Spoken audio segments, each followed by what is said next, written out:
அன்பான நம் விஜய் ரசிகர்களுக்கு ஏன் இந்த வீணான தேவையில்லாத வாக்குவாதம் சிரஞ்சீவி அவர்களின் ரசிகர்களுடன்? விஜய் ரசிகர்களுக்கு எப்படி விஜய் அவர்கள் உயிரோ அதைப் போலவே சிரஞ்சீவி ரசிகர்களுக்கு அவர் உயிர். சிரஞ்சீவி அவர்களின் தற்போதைய வயது சுமார் 61. அவர் சினிமாவை விட்டு விலகி போய் 10 வருடங்கள் கடந்து விட்டது. அவருடைய மகன் ராம் சரண் சினிமாவிற்கு வந்தும் பல வருடங்கள் ஆகிவிட்டது. சினிமாவில் நடித்துக் கொண்டிருந்தவரை சிரஞ்சீவி அவர்கள் ஒரு மெகா ஸ்டாராகத்தான் ஆட்சி செய்து கொண்டிருந்தார்.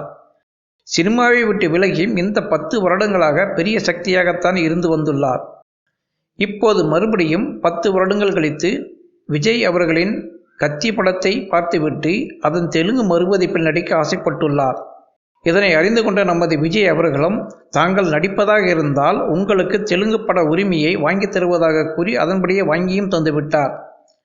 சிரஞ்சீவி அவர்களும் அதன் தெலுங்கு மறுபதிப்பான கைதி எண் 150 என்ற படத்தில் அவருடைய ரசிகர்களின் ரசனைக்கேற்ப நடித்து அந்த பட பிரம்மாண்டமான ட்ரெய்லர் வெளியீட்டு விழாவில் பல்லாயிரக்கணக்கான அவருடைய ரசிகர்களுக்கிடையே பேசும்போது நம்முடைய விஜய் அவர்களுக்கு மிகப்பெரிய நன்றியை தெரிவித்துக் கொண்டுள்ளார் என்பதை நம் விஜய் ரசிகர்கள் அனைவரும் அறிய வேண்டும்.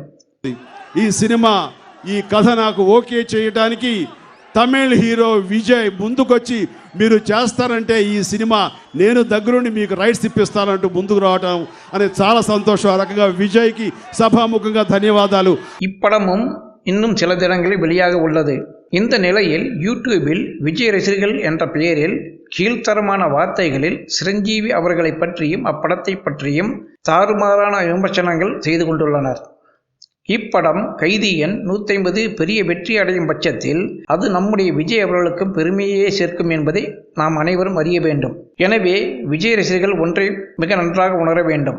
சிரஞ்சீவி அவர்களும் விஜய் அவர்களும் பெரும் கலைஞர்கள். அவர்களுக்குள் எந்த கருத்து வேறுபாடும் இல்லை என்பதை உணர்ந்து அதற்கேற்ப நடந்து கொண்டால் இது விஜய் அவர்களுக்குத்தான் பெருமை சேர்க்கும் என்பதை உணர்ந்து மிக பொறுப்புடன் நடந்து கொள்ள வேண்டும் என்பது பெரும்பாலானோர் விருப்பம். நன்றி.